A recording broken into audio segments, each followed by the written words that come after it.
सत्य न दूसर धर्म समाना।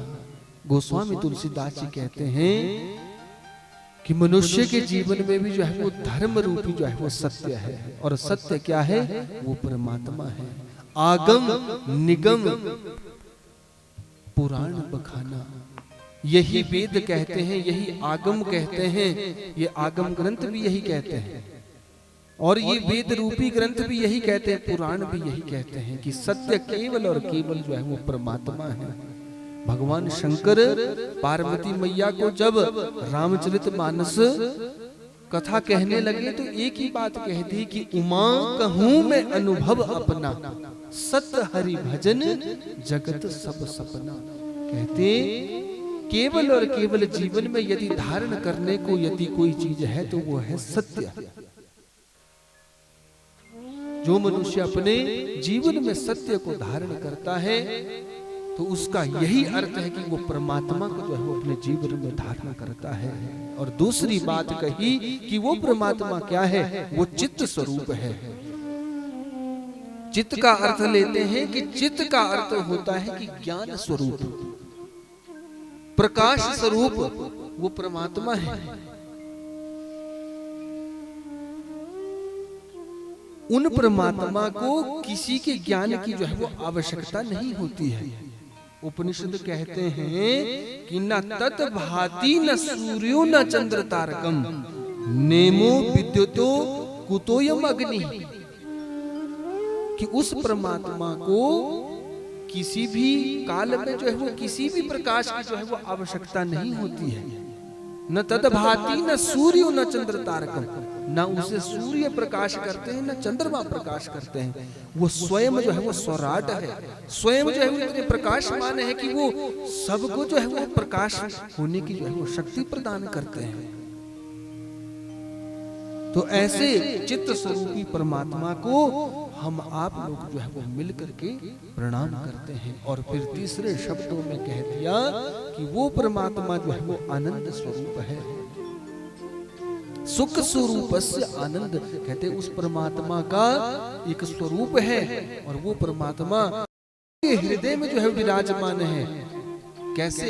आनंद के स्वरूप में जो है वो विराजमान है। परंतु हम आप सब गृहस्थियों की जो है वो क्या स्थिति बनी रहती है कि हम उस परमात्मा को जो है वो अपने अंदर नहीं देख सकते हैं, नहीं देख पाते हैं। हम वो आनंद जो है वो बाहर भौतिक वस्तुओं में जो है वो ढूंढते रहते हैं।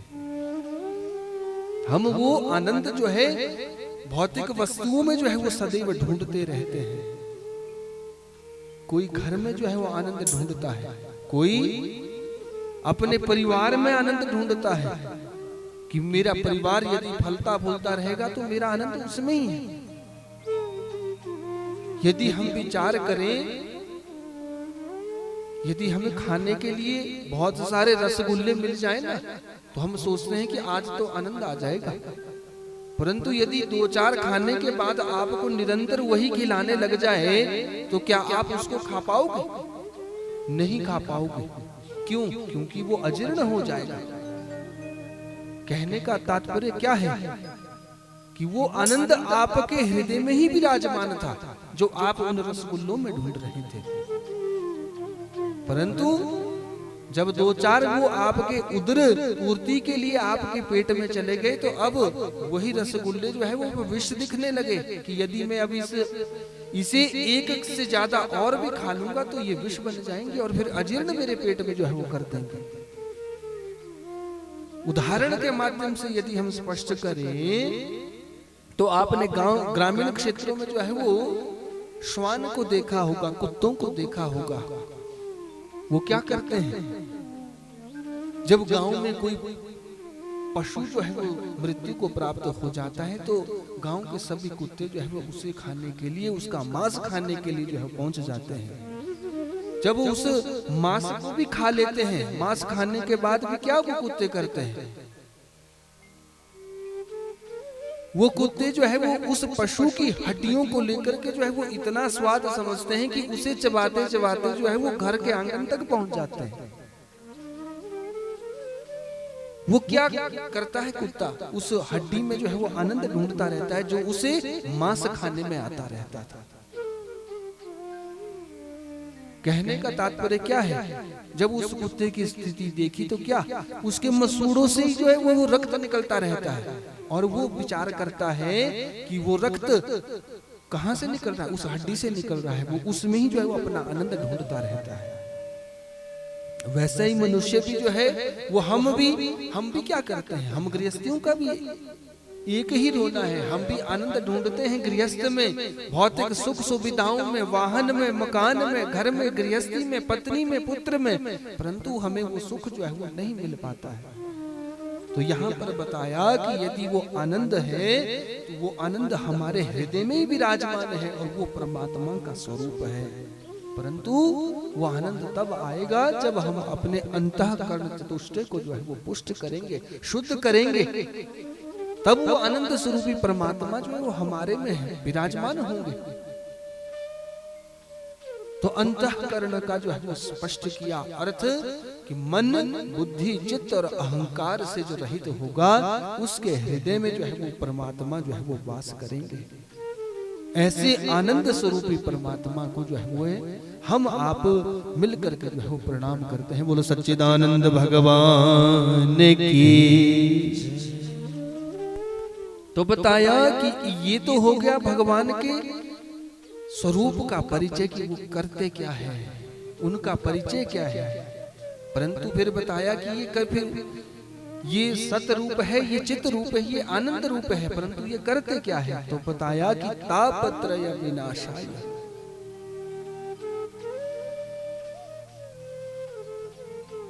कि ये तीनों दुखों का जो है वो नाश करते हैं। और फिर बताया कि इनका जो है वो सबसे पहले इनका हेतु क्या रहता है कि विश्वोत्पत्त्यादि हेतवे, परमात्मा इस विश्व की जो है वो उत्पत्ति भी करते हैं और पालन भी करते हैं और अंत में संहार भी करते हैं। इसलिए इसे विश्व का जो है वो हेतु बताया गया है। उदाहरण से यदि हम स्पष्ट करें, हमारे ग्रामीण क्षेत्रों में लोग जो है वो अपनी फसल को लगाते हैं और फसल को लगाने के बाद जब फसल उग जाती है तो निंदाई गुड़ाई भी उसकी करते हैं। निंदाई गुड़ाई करने के बाद जब वो बढ़ जाती है तो उसमें अनेक प्रकार के जो है वो फल भी हो जाया करते हैं। जब वो फसल पूरी हो जाती है तो फसल को जो है वो काट भी दिया जाता है। किसके द्वारा? उसी किसान के द्वारा। कहते परमात्मा भी वैसा ही जो है वो कार्य करते हैं। कैसे? उन्होंने अपने स्वरूप से जो है वो ब्रह्मा रूपी जो शक्ति उत्पन्न की है, उस ब्रह्मा को जो है वो इस सृष्टि को उत्पन्न करने का जो है वो कार्यभार सौंपा है और पालन करने का जो काम रहता है वो रहता है भगवान विष्णु के पास, कि वो पालन करता वो भगवान विष्णु है इस चराचर जगत के, वो नारायण है। और अंत में जो संहार का जो हेतु है वो कौन है? वो भगवान शंकर है। इसलिए वो विश्व के जो है वो हेतु है और वो क्या करते हैं? तापत्रय विनाशाय, कहते वो 3 प्रकार के दुखों का जो है वो नाश करते हैं। और सब गृहस्थियों के हृदय में भी जो है वो जीवन काल में भी जो है वो 3 ही दुख जो है वो सदैव विद्यमान रहते हैं। कोई तन दुखी, कोई मन दुखी, कोई धन बिन रहत उदास, और थोड़े थोड़े सब दुखी सुखी राम के दास। बताया कि 3 दुख जो है वो विशेष रूप से सब के लिए जो है वो विद्यमान है। वो कौन कौन से दुख है? किसी को जो है वो अपने शरीर का ही दुख बना हुआ है, सब कुछ है परंतु शरीर ही ठीक नहीं रहता है। किसी को जो है वो अपने मन का जो है वो दुख बना हुआ है तो सब कुछ भगवान की दया से सब कुछ है, परंतु यदि उसने अपनी कोई बुराई किसी से सुन ली तो उसके हृदय में जो है क्या हो जाएगा? वो मन से जो है वो दुखी हो जाएगा कि फलाना व्यक्ति जो है मेरे बारे में बड़ा बुरा बुरा जो है वो कह रहा था। उसके मन में जो है वो चिंता हो जाएगी, यानी वो मन से जो है वो दुखी हो जाएगा। और यदि कोई मनुष्य अपने जीवन में पाप कर्म में प्रवृत्त रहता है तो क्या होगा? तो वो विचार करेगा कि अरे मेरे तो पापों का घड़ा जो है वो इतना बढ़ रहा है, तो वो मन में विचार करेगा कि मैं तो मन से जो है वो चिंतित व्यथित रहना जो है वो आरंभ कर देगा। और फिर शास्त्रकारों ने कहा कि यदि मनुष्य को अपने राग द्वेष से भी कोई लेना देना नहीं है, पाप पुण्य से भी कोई लेना देना नहीं है, तो यदि सब कुछ ठीक है तो उस व्यक्ति को जो है अपने घर का ही दुख जो है वो बना रहेगा कि अरे वर्तमान समय में एक तो संतान है और वो संतान में जो है वो हमें दुख पहुंचाती है, हमारी बात को जो है वो नहीं मानती है, हमारा बच्चा जो है वो नालायक हो गया है। तो ये मन के जो है वो दोष के विषय में बताया है। और तीसरे दोष के विषय में बताया कि कोई जो है वो धन बिन रहते हैं उदास। कई व्यक्तियों के जीवन में जो है वो धन की कमी बनी रहती है, और जब मनुष्य के पास धन नहीं होता है तो उसकी इच्छाएं जो है वो बढ़ती रहती है, और जब इच्छाएं बढ़ती है तो इच्छाएं बढ़ने के साथ साथ उसकी कामना भी जो है वो अनेक रूप धारण करती है। और जब वो कामनाओं को पूर्ण करने के लिए वो कई बार ऐसे गलत प्रयास भी करता है, गलत प्रयास करने के बाद वो पाप के कार्यों में जो है प्रवृत्त हो जाता है। परंतु यहाँ पर बताया कि वो परमात्मा जो है उन तीनों तापों का जो है वो नाश करते हैं। ऐसे परमात्मा को हम सब मिलकर के जो है वो प्रणाम करते हैं। और फिर कहा कि श्री कृष्णाय वयं नुमः। यहाँ पर बताया कि ऐसा नहीं कहा कि व्यासपीठ ही प्रणाम करती है, तो यहां पर लिख सकते थे कि अहम श्री कृष्णाय नुमः। यहां पर बताया कि हम सब मिलकर के जो है वो प्रणाम करते हैं। संस्कृत भाषा को आप सब जानते हैं, संस्कृत भाषा में जो है वो शब्द रूप चलता है अहम, आवाम, वयम। उसमें बताया गया है कि वयम जो है वो सभी के लिए लगता है। तो यहां पर बताया कि सब मिलकर के जो है वो उस सच्चिदानंद भगवान को, जो इस ग्रंथ के अधिष्ठात्री देवता है श्री कृष्ण भगवान, उन सब को जो है वो प्रणाम करते हैं। और यहाँ पर बड़ी सुंदर बात की है कि वयम नुमः। यहाँ पर कह सकते थे कि वयम जो है वो नमः, कि हम जो है वो भगवान को प्रणाम करते हैं, परंतु यहाँ पर दो बातों की निवृत्ति जो है वो नुमः शब्द से जो है वो होती है। न ममः मम नः। वेद ये आज्ञा करते हैं कि मनुष्य के जीवन में जो है वो ये अहंकार बना रहता है कि मैं ही सब कुछ हूं, परंतु ये नुमः शब्द जो है ये घटित करता है कि न ममः और ममः न। इस बात की जो है वो निवृत्ति यदि किसी के हृदय में आ जाए तो वो व्यक्ति जो है वो उस सच्चिदानंद भगवान को जो है वो प्रणाम करता है। ऐसे सच्चिदानंद भगवान को जो है वो हम सब मिलकर के प्रणाम करते हैं। बोलो सच्चिदानंद भगवान की। यम प्रव्रजन्तमनुपेतमपेत कृत्यं द्वैपायनो विरह कातरया जुहावा पुत्रेति तन्मयतया तरवो विनेदो तं सर्वभूत हृदयं मुनिमानतोऽस्मि। तं सर्वभूत हृदयं मुनिमानतोऽस्मि। दूसरे श्लोक में श्री सुखदेव जी महाराज को जो है वो प्रणाम किया है, जो पैदा होते ही अपने गृहस्थ को जो है वो छोड़ करके चले गए थे और जंगल में उस परमात्मा के भजन में जो है वो सदैव लीन रहते थे। ऐसे सुखदेव जी महाराज को प्रणाम किया है और बताया कि नैमिषारण्य की पुण्य भूमि पर 88,000 शौनकादि ऋषि इस कथा को जो है वो सूत जी के माध्यम से श्रवण कर रहे हैं। हम आप लोग अनेक प्रकार की कथाओं को जो है वो श्रवण करते हैं। यदि अपने घर में हम भगवान सत्यनारायण की कथा को भी श्रवण करते हैं तो उसमें सबसे पहली बात यही कही जाती है कि नैमिषारण्य की पुण्य भूमि पर बैठ करके 88,000 शौनकादि ऋषि इस कथा को सूत जी के माध्यम से जो है वो श्रवण कर रहे हैं। इसका तात्पर्य क्या है?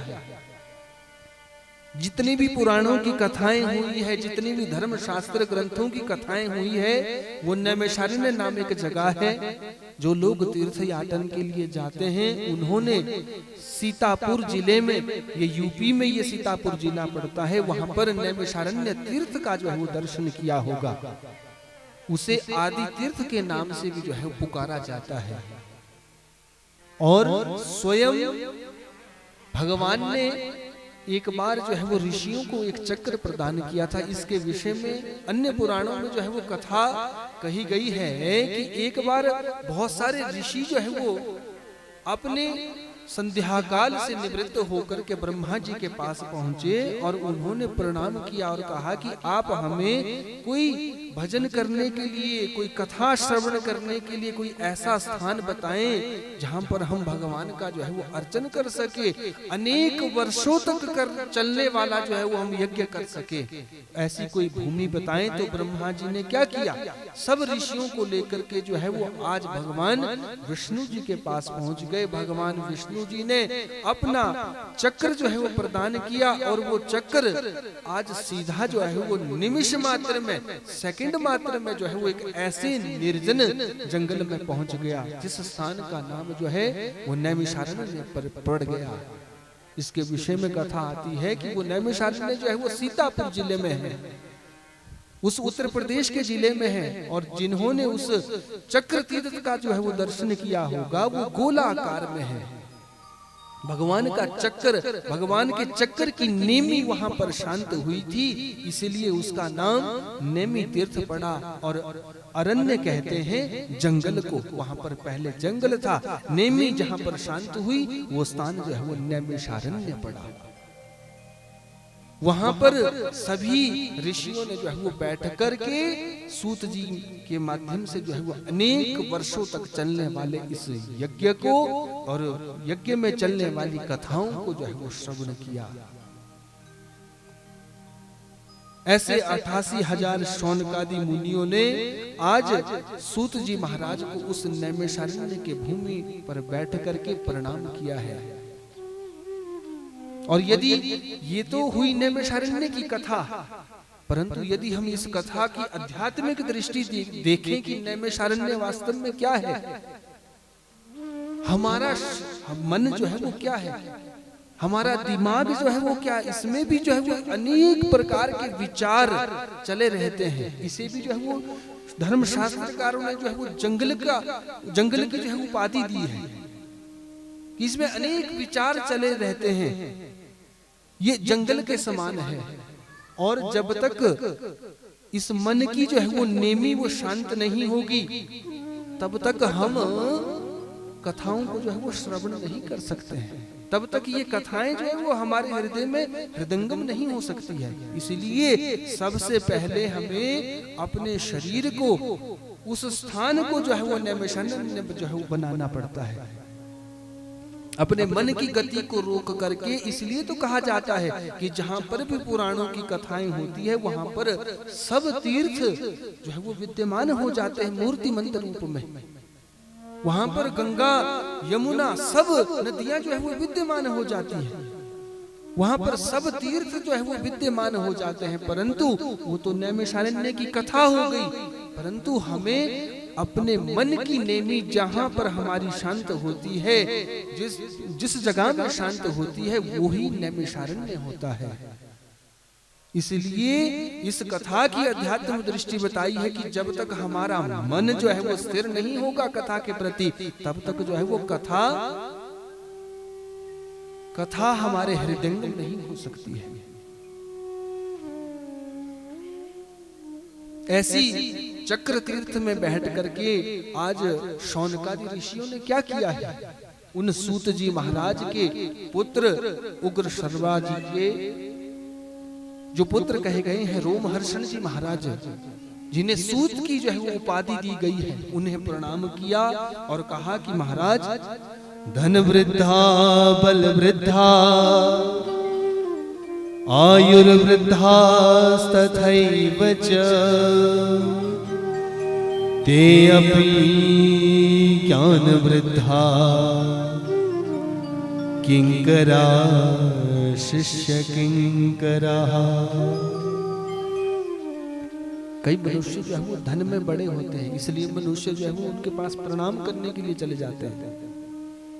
कई व्यक्ति जो है वो आयु में बड़े होते हैं, इसलिए उनके पास जो है वो प्रणाम करना स्वाभाविक सी बात हो जाती है।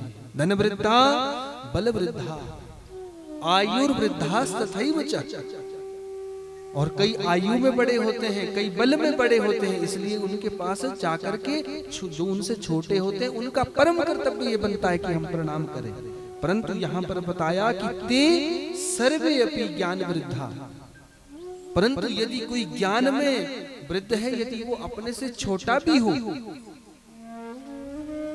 तो वो गुरु के रूप में कहा जाता है। आज ये 88,000 शौनकाद जी जो ऋषि थे, ये आयु में जो है वो अनेक हजारों वर्षों तक इनकी आयु है, परंतु जिन्होंने सूत जी महाराज ने जिन्होंने इन्हें कथा सुनाई है, उनकी आयु जो है वो केवल और केवल 16 साल की है।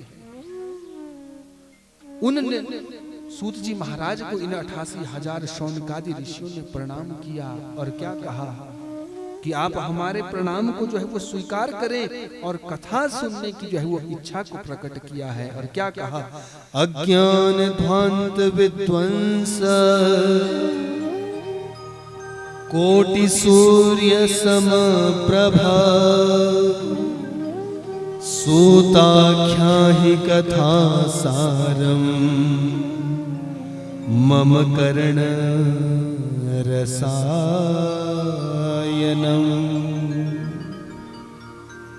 आज प्रशंसा की है सबसे पहले शौनकादि ऋषियों ने। शौनक जी महाराज उन ऋषियों में जो है वो प्रधान ऋषि थे।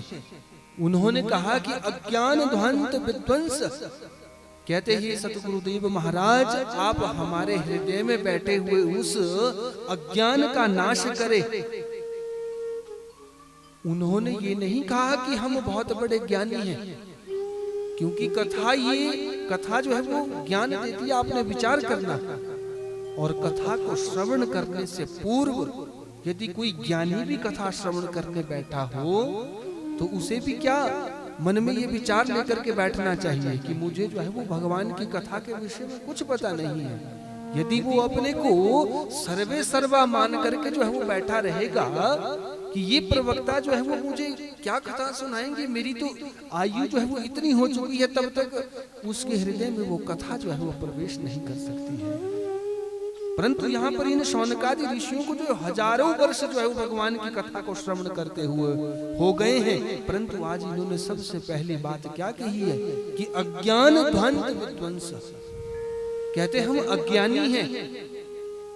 आज के समय की यदि बात हो तो क्या कोई छोटा सा बच्चा भी अपने को अज्ञानी मानना स्वीकार करेगा? नहीं करता।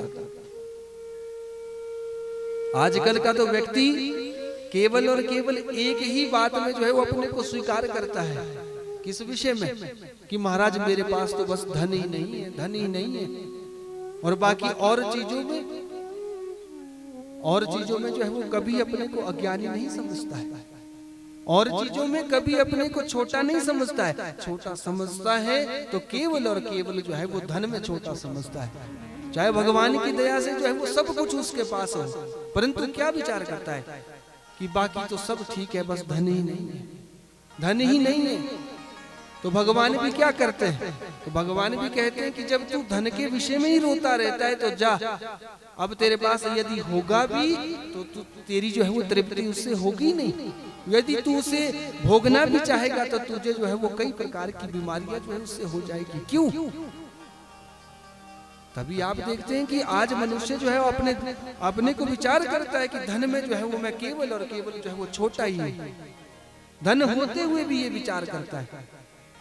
तभी तो भगवान भी कहते हैं कि यदि तू भी ज्यादा अन्न खा लेगा तो तू भी जो है वो गैस्ट्रिक की प्रॉब्लम हो जाएगी। बोलो सच्चिदानंद भगवान की जय। परंतु आज सूत जी महाराज के समक्ष ये शौनकादि ऋषि प्रार्थना कर रहे हैं कि अज्ञान ध्वंत विध्वंस, कहते आप हमारे उस अज्ञान का जो है वो नाश करें। कैसे अज्ञान का, और कैसे करें?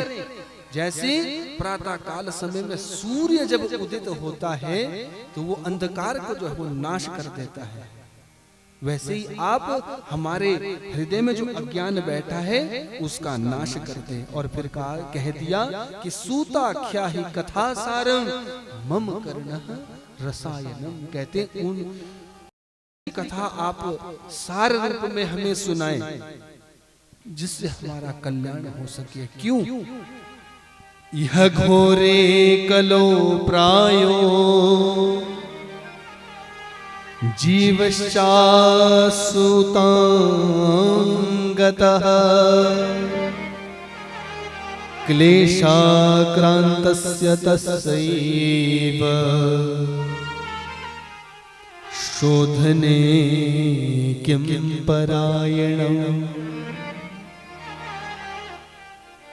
शौनकादि ऋषि प्रार्थना करते हैं कि यह घोरे कलो प्रायो, इस कली काल में जो है वो मनुष्य की सबकी प्रवृत्ति जो है वो कैसी हो चुकी है, वो आसुरी प्रवृत्ति हो चुकी है। क्लेश से जो है वो मनुष्य सदैव भरा रहता है, एक दूसरे के प्रति जो है वो ईर्ष्या का भाव लेकर के जो है वो सदैव मनुष्य बना रहता है। आप उन दोषों की निवृत्ति के लिए कोई ऐसी कथा हमें सार रूप में सुनाएं जिससे हमारा जो है कल्याण हो सके। तो आज यहाँ पर सूत जी महाराज ने इस दिव्य श्रीमद् भागवत महापुराण की महिमा के विषय में जो है वो सुनाना आरंभ किया है। इस महिमा में जो है वो दो प्रकार की कथाएं जो है वो विशेष कही गई है। जैसे दो वेद के भी दो भाग है ना, पूर्व मीमांसा और उत्तर मीमांसा, वैसे इस श्रीमद् भागवत महापुराण के भी महात्म्य के भी जो है वो दो भाग है। एक सकाम भक्ति का जो है वो उदाहरण है और एक निष्काम भक्ति का जो है वो उदाहरण है। इसमें सबसे पहले निष्काम भक्ति और नारद जी का जो है वो संवाद कहा गया है। भक्ति और नारद जी का जो है विशेष संवाद जो है वो पहले चरित्र में गाया गया है। तो सूत जी महाराज कहते हैं कि श्रेयसाम यद भवेच्छ्रेयं पावनानां च पावनम, मैं तुम्हें ऐसा एक श्रेष्ठ जो है वो पुराण सुनाता हूँ, ऐसी एक श्रेष्ठ कथा को सुनाता हूँ जो हमारे लिए जो है वो कल्याणकारी है, और जो इस मनुष्य लोग में जो है वो केवल और केवल मनुष्यों को जो है वो सुलभता से जो है वो मिल जाया करती है, वो देवताओं के लिए भी जो है वो दुर्लभ है। तो बताया कि जिस समय राजा परीक्षित श्रीमद् भागवत महापुराण के जो है वो सबसे पहले जो है वो श्रोता हुए हैं, और उन्होंने पूज्यपाद सुखदेव जी महाराज से जो है वो इस कथा को श्रवण किया था। कब किया था आगे आप श्रवण करेंगे कि जब राजा परीक्षित को 7 दिन में तक्षक नाम के सर्प से डसने का जो है श्राप मिला था, तब उन्होंने इस कथा को श्रवण किया था। तो बताया कि जिस समय राजा परीक्षित अपना सब राजपाट छोड़ करके उस हस्तिनापुर से चले थे तो कहां पर पहुंचे थे? शुकताल प्रदेश में कथा श्रवण करने के लिए, और अपने लिए कोई कल्याण का साधन के लिए जो है वो चलते चलते जब पहुंचे थे तो उन्होंने सबसे यही पूछा कि म्रियमाण से किम कर्तव्य, कि मरने वाले को जो है वो क्या करना चाहिए। तो जब देवताओं ने उन राजा परीक्षित को देखा तो उस समय देवता लोग जो है वो एक अमृत का कलश लेकर के आज कहां पहुंच गए हैं? उस शुकताल प्रदेश पर पहुंचे हैं। जब देवताओं ने देखा कि सुखदेव जी महाराज जो है वो कथा रूपी अमृत जो है उस परीक्षित को पिलाने लगे, अब आरंभ कर रहे हैं, क्यों ना हम आज इनसे कुछ तोल मोल करके आ जाएं।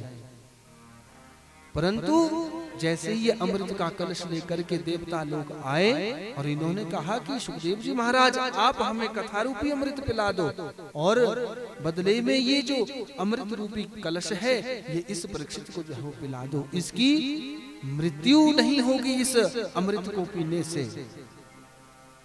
परंतु महाराज आज यहाँ पर सुखदेव जी ने उन देवताओं को जो है वो फटकार लगा करके जो है वो भेज दिया है कि तुम विस्मय करने आए हो, तोलमोल करने आए हो इस कथा रूपी अमृत का और अमृत इस स्वर्ग के अमृत से।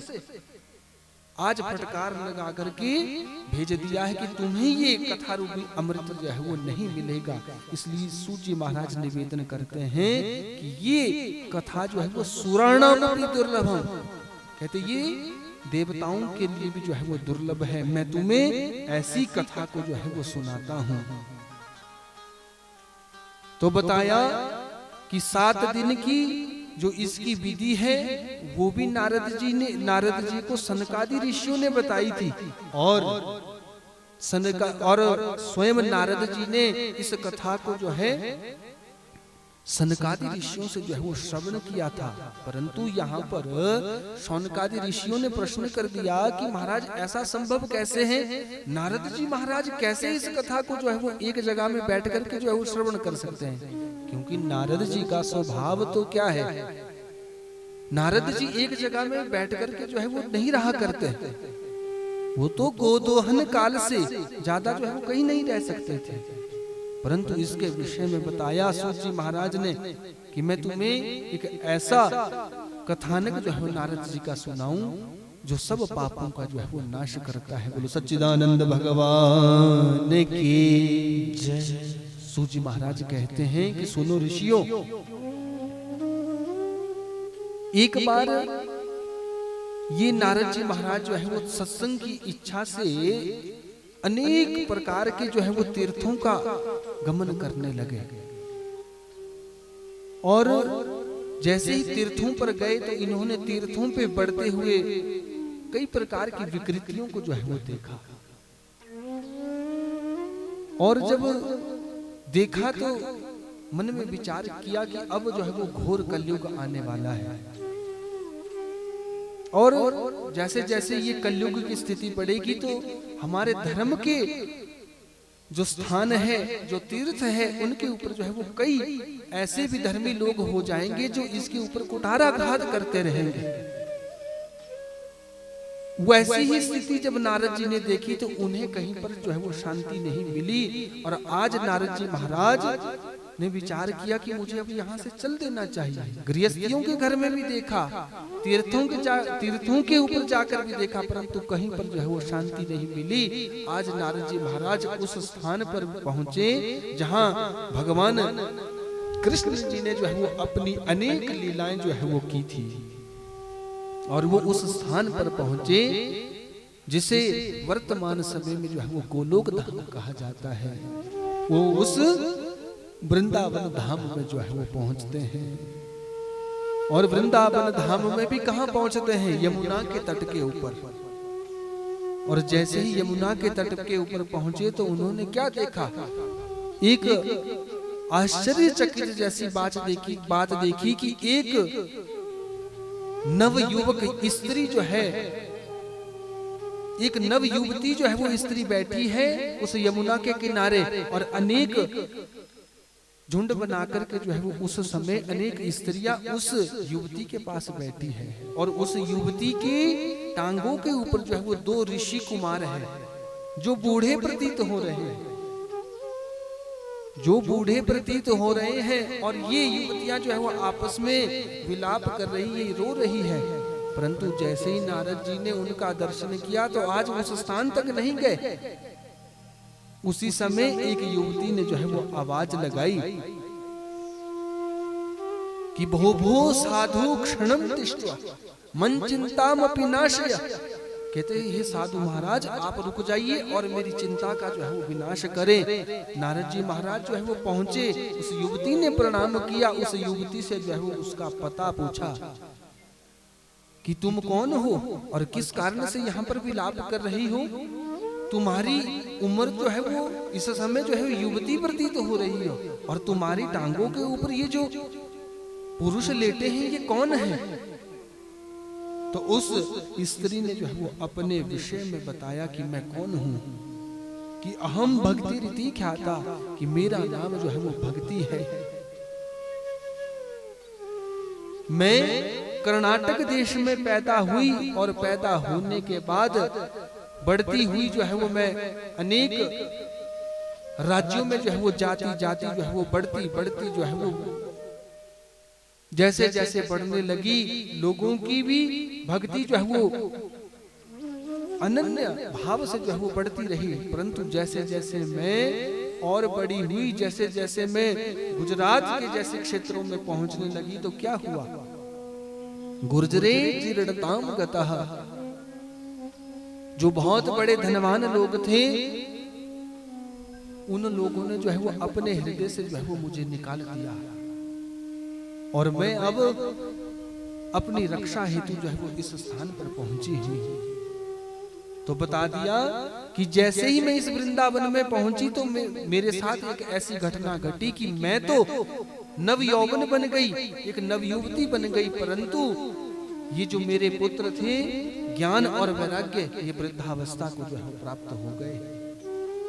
अपने विषय में सारी बात बताई तो महाराज नारद जी जो है वो बड़े प्रसन्न हुए कि आप भक्ति हो। तो भक्ति के विषय में बताया कि अरे भक्ति, तुम तो भगवान की जो है वो प्राण प्रिया हो, तुम तो भगवान की जो है प्राण प्रिया हो, और धन्य है ये वृंदावन धाम, जहां पर जाकर के आकर के तुम नव यौवनता को जो है प्राप्त हो गई हो। यहाँ पर भक्ति मैया ने प्रार्थना की है कि प्रभु, हे संत महाराज, आप कोई ऐसी कृपा करें कि ये मेरे पुत्र जो ज्ञान और वैराग्य है, ये शीघ्र जो है वो जागृत अवस्था को प्राप्त हो। तो नारद जी महाराज ने यहाँ पर बताया कि सुनो भक्ति, किस कारण से जो है वो तुम जगह जगह पर गई, परंतु कहीं पर तुम्हारा सम्मान हुआ, परंतु कहीं पर जो है वो तुम सम्मान को प्राप्त नहीं हुई, और फिर जो है वो तुम वृद्धावस्था को प्राप्त हो गई। परंतु ये कारण जो है वो मूलतः जो है वो कलयुग है। परंतु जैसे ही तुम इस कली काल में इस वृंदावन धाम में आई, तो तुम जो है वो नवयौवन बन गई। इसलिए धन्य है ये वृंदावन, जहां पर आते ही तुम नवयौवनता को जो है प्राप्त हो गई हो। और यहाँ पर नारद जी महाराज ने कलयुग के विषय में भी बताया कि कलयुग में केवल और केवल जो मनुष्य तुम्हें धारण करेगा, भक्ति को धारण करेगा, परमात्मा के नाम का जो संकीर्तन करेगा, उसका कल्याण होना जो है वो निश्चित है। क्यों? क्योंकि कलयुग केवल नाम आधारा, सुमिर सुमिर नर उतरे ही पारा। इस कलिकाल में यदि भक्ति तुम इस वृंदावन धाम में पुष्ट हुई हो, तो इसका सबसे बड़ा ये उदाहरण है कि कोई मनुष्य यदि भक्ति को धारण करेगा तो वो अपना कल्याण जो है वो अवश्य में अपना कल्याण जो है वो नाम से ही कर लेगा। और नाम की जो है वो जीवन में बड़ी भूमिका बताई गई है हमारे धर्मशास्त्रों में। और भागवत जी का जहां पर विराम होता है, तो वहां पर भी नाम की भूमिका के विषय में कहा गया है कि नाम संकीर्तनम यस्य, कहते जो भगवान के नाम को धारण करेगा वही भगवान को जो है वो प्राप्त करेगा। कलयुग में केवल और केवल जो है वो नाम की महिमा को जो है वो गाया गया है। तो भक्ति ने जब ये बात सुनी तो नारद जी से प्रश्न किया कि आप कह रहे हो कि भगवान की मैं भक्ति हूं और मैं उनकी प्राण प्रिया हूं, परंतु परमात्मा ने मेरे साथ फिर ऐसा काम क्यों किया? तो नारद जी बताते हैं कि ये सब कलयुग के दोषों के कारण हुआ है।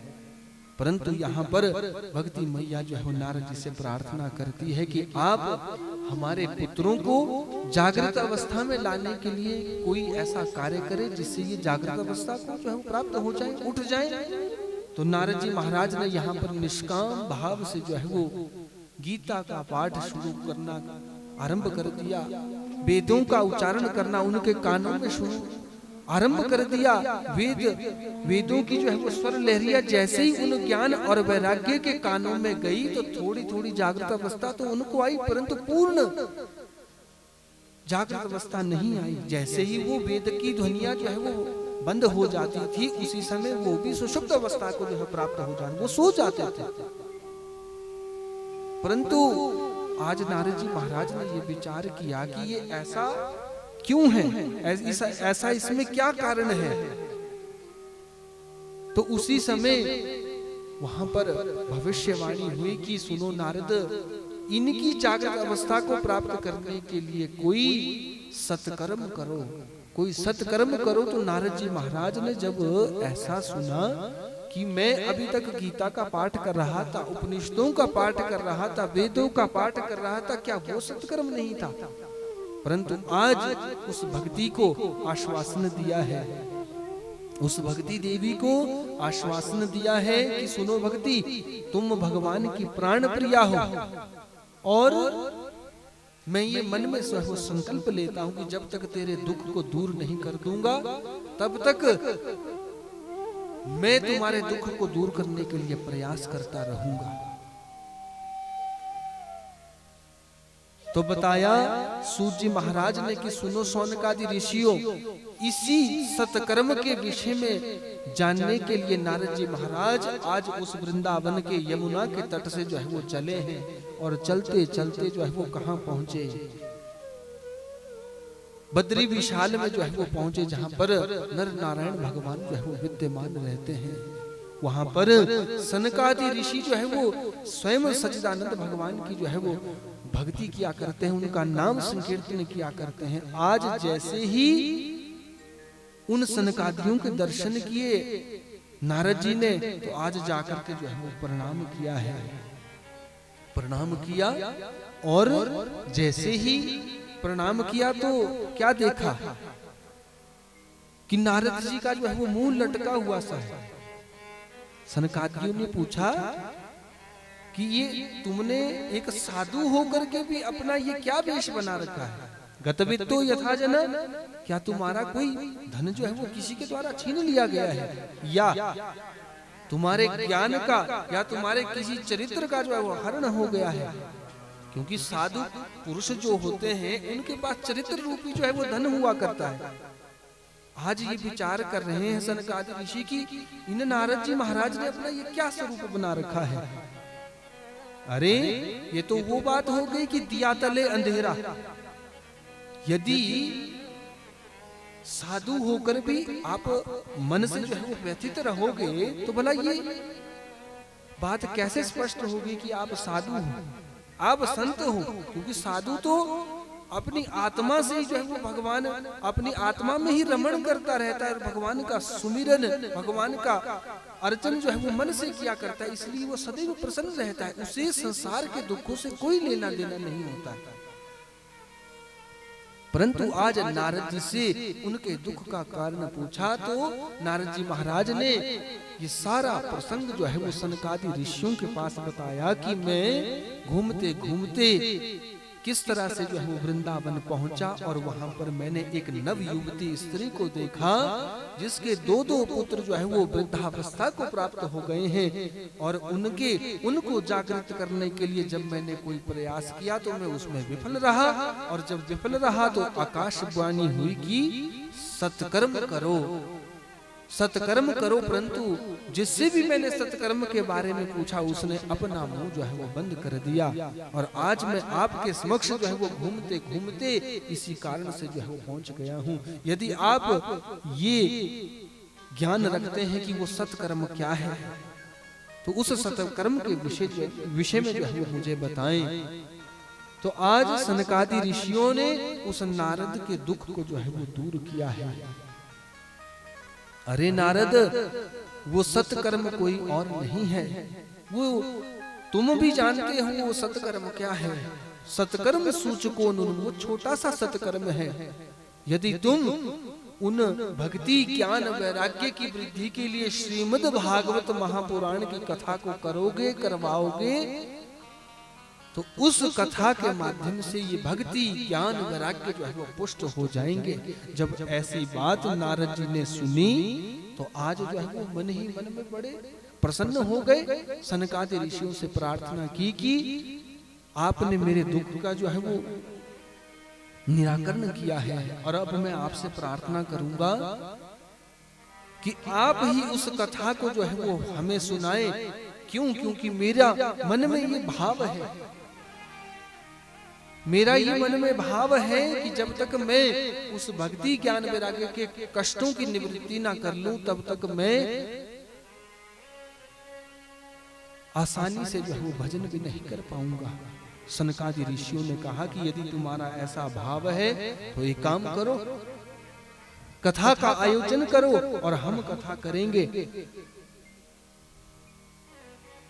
तो यहां पर श्रीमद् भागवत महापुराण में जो ये महात्म्य की कथा गाई गई है, इसमें बताया गया कि अब नारद जी महाराज ने जो है वो श्रीमद् भागवत महापुराण का आयोजन किया है। और आयोजन कहाँ किया?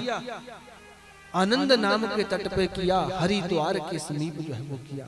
और वर्तमान समय का जो कुशा घाट कहा जाता है, वहां पर इस कथा को जो है वो सर्वप्रथम जो है वो किया गया। उसमें एक नहीं, दो नहीं, चार जो है वो प्रवक्ता बने हैं। और वो कौन है? सनक, सनंदन, सनातन और सनत कुमार।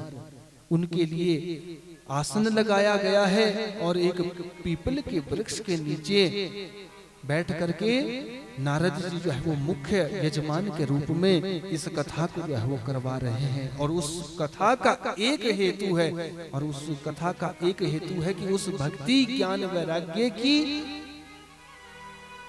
जो स्थिति है वो पुष्ट हो जाए, वो भक्ति को उसको संतोष हो जाए, उसके पुत्र जो ज्ञान वैराग्य हैं वो जागृत अवस्था को प्राप्त हो जाए, वो नव यौवन बन जाए। और इस कथा को करवाने से पूर्व सनकादि ऋषियों ने बताया कि नारद जी आप एक काम करना, खूब सारा जो है वो निमंत्रण दो, सब ऋषियों को बुलाओ, सब गृहस्थियों को बुलाओ। यदि तुम इस कथा में अधिक से अधिक श्रोताओं को बुलाओगे तो तुम्हारा जो है वो कल्याण होगा। तो बताया कि अनेक ऋषियों को जो है वो निमंत्रण दिया गया है, अनेक गृहस्थियों को जो है वो निमंत्रण दिया गया है। जितने भी नदियां थी, जितने भी तीर्थ थे, वो सब मूर्तिमंत होकर के उस दिव्य कथा में बैठे हैं। और दिव्य कथा में बैठ करके सनकादि ऋषियों ने कहा है कि सदा सेव्या श्रीमद् भागवती कथा यस्य श्रवण मात्रेण हरिश्चित्तम समाश्रयेतः। कहते नारद इस कथा को जो है वो सदैव सदा सेव्या इस कथा को जो है वो सदैव श्रवण करते रहना चाहिए। ये ऐसी भागवत की कथा है, यस्य श्रवण मात्रेण हरिश्चित्तम समाश्रयेत, कि वो हरि भगवान जो सबके पापों को हरते हैं वो हमारे हृदय में जो है वो आ जाते हैं, हमारे चित्त में जो है वो सदा सर्वदा के लिए विराजमान हो जाते हैं। ये ऐसी दिव्य कथा है। जब ऐसी कथा की महिमा के विषय में बताया तो यहाँ पर शौनकादि ऋषियों ने जो है वो सूत जी महाराज से उस नैमिषारण्य में प्रश्न कर दिया कि आपने, उन सनकादि ऋषियों ने कहा कि सदा सेव्या कि सदैव जो है मनुष्य को इस कथा को श्रवण करना चाहिए। और फिर उन सनकादि ऋषियों ने कहा कि एकम भागवतम शास्त्रम मुक्तिदानेन गर्जति। कहते वो भागवत जो है वो मनुष्यों के हृदय में भक्ति को भी प्रदान करता है, ज्ञान को भी प्रदान करता है, वैराग्य को भी प्रदान करता है, और फिर अंत में जो है मुक्तिदानेन गर्जति, जो मुक्ति भी प्रदान करता है। उसके लिए जो ये पुराण जो है वो श्रीमद् भागवत जो है वो गर्जना करता है। जब ऐसी बात सूत जी महाराज के समक्ष शौनकादि ऋषियों ने कही कि आपने कहा कि सनकादियों ने भक्ति ज्ञान वैराग्य के लिए जो है वो यज्ञ किया, तो उसके बाद क्या हुआ? तो यहाँ पर सूत जी महाराज कहते हैं कि जब ये कथा आरंभ हुई, कथा का ये क्रम चला, भगवान की कथा की महिमा के विषय में सुना गया कि भगवान करते क्या है, भगवान का स्वरूप कैसा है, उनके तटस्थ लक्षण के विषय में जब श्रवण किया गया तो क्या हुआ, उसी समय वो भक्ति ज्ञान वैराग्य जो है वो वृंदावन धाम में जो है वो नवीन स्वरूप में जो है प्रकट हो गए, वो नव यौवनता को जो है प्रकट हो गई, और प्रकट होते हुए आज उस कथा पंडाल में जो है वो भक्ति नृत्य करके जो है वो पहुंच गई है। सूत जी महाराज कहते हैं, भक्ति सुतौ तौ तरुणो गृहीत्वा प्रेमैक रूपा सहसा विरासीत, श्री कृष्ण गोविंद हरे मुरारी नाथेति नामानि मुहुर्वदन्ति। कहते हैं आज वो भक्ति ज्ञान वैराग्य जो है नृत्य करके जो है वो उस आनंद नाम के तट के ऊपर जो है वो प्रकट हो गई है। और जब प्रकट हुई तो आज नारद जी का जो उस यज्ञ को करवाने का हेतु था वो सफल हुआ। जब उस भक्ति मैया ने पूछा कि मैं अब इस कथा पंडाल में तो आ गई हूँ, परंतु मेरे बैठने का स्थान कौन सा है, मैं कहां पर जाकर के जो है बैठूं, तो आज सनकादि ऋषियों ने एक आशीर्वाद दे दिया है कि आप उन भगवत रसिकों के हृदय में जाकर के जो है वो विराजमान हो जाओ, क्योंकि जो भक्ति करते हैं वो भगवान के जो अनन्य प्रेमी होते हैं, रसिक होते हैं, और उन्हें भगवान की कथा जो है भाती है। सदा सर्वदा जो है वो ये विचार करते हैं कि हम कैसे जो है भगवान की कथाओं को श्रवण करें, और जो भगवान का भक्त होता है वो केवल और केवल ये विचार करता है कि मुझे परमात्मा की उन दिव्य लीलाओं को, गुण धाम लीलाओं को जो है वो सुनना है। तो आज सनकादि ऋषियों ने उस भक्ति को रहने के लिए स्थान दे दिया कि आप जाओ और उन भक्तों के हृदय में जो है वो बैठ जाओ। बोलो भक्ति महारानी की। ऐसी वो भक्ति जो है वो मनुष्यों के हृदय में जो है वो विराजमान रहती है। बोलो सच्चिदानंद भगवान की। ऐसी ये कथा जो है वो सूत जी महाराज ने उन शौनकादि ऋषियों को भक्ति ज्ञान वैराग्य के विषय में जो है बताई है। और फिर सनकादि ऋषि बताते हैं कि नारद, ये भागवत की जो कथा है ये ऐसी कथा है जो मुक्ति भी जो मनुष्य को जो है वो प्रदान करती है। भक्ति ज्ञान वैराग्य को तो बढ़ाती ही बढ़ाती है, परंतु केवलम भागवतम शास्त्रम मुक्तिदानेन गर्जति, कि ये ऐसा शास्त्र है जो मुक्ति की भी जो है वो कामना जो गर्जना करता है।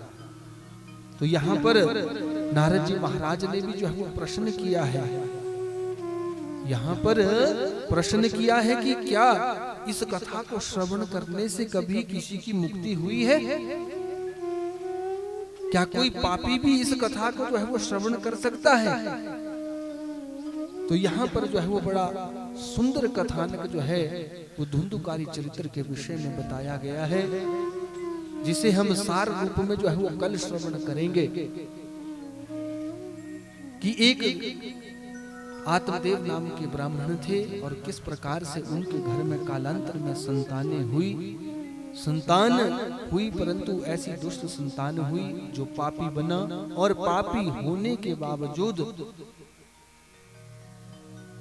उसकी दुर्गति हुई, और दुर्गति होने के बाद उसके जो भाई गोकर्ण थे उन्होंने उसकी मुक्ति के लिए श्रीमद् भागवत महापुराण की कथा को श्रवण किया।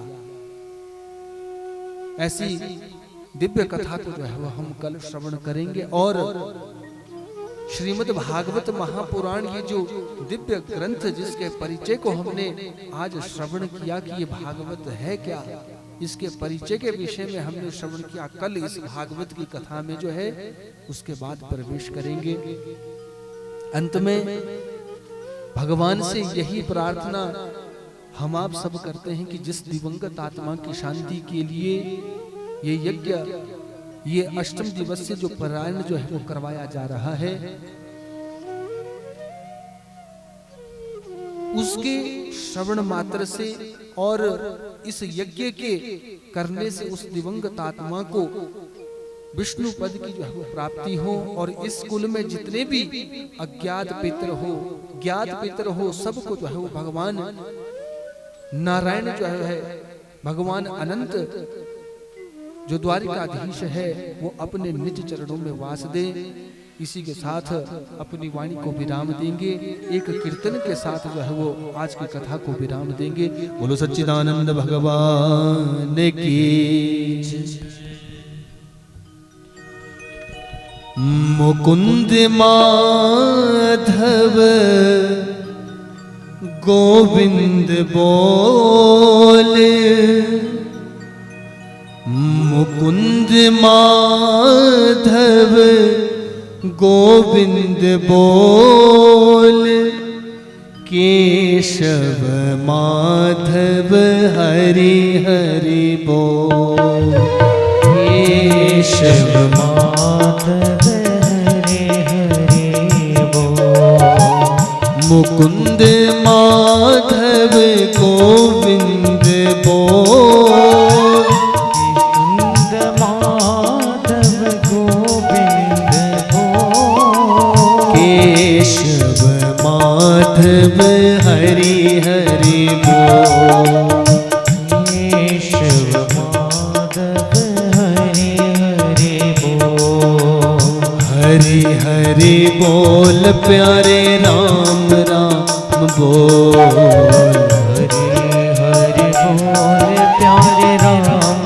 राम बोल, हरि हरि बोल प्यारे राम राम बोल, हरि हरि बोल प्यारे राम राम बोल, मुकुंद माधव गोविंद बोल, मुकुंद माधव गोविंद बोल, केशव माधव हरि हरि बोल, केशव माधव हरि हरि बोल, राम राम बोल प्यारे राम राम बोल, राम राम बोल प्यारे राम राम बोल, कृष्ण कृष्ण बोल प्यारे कृष्ण कृष्ण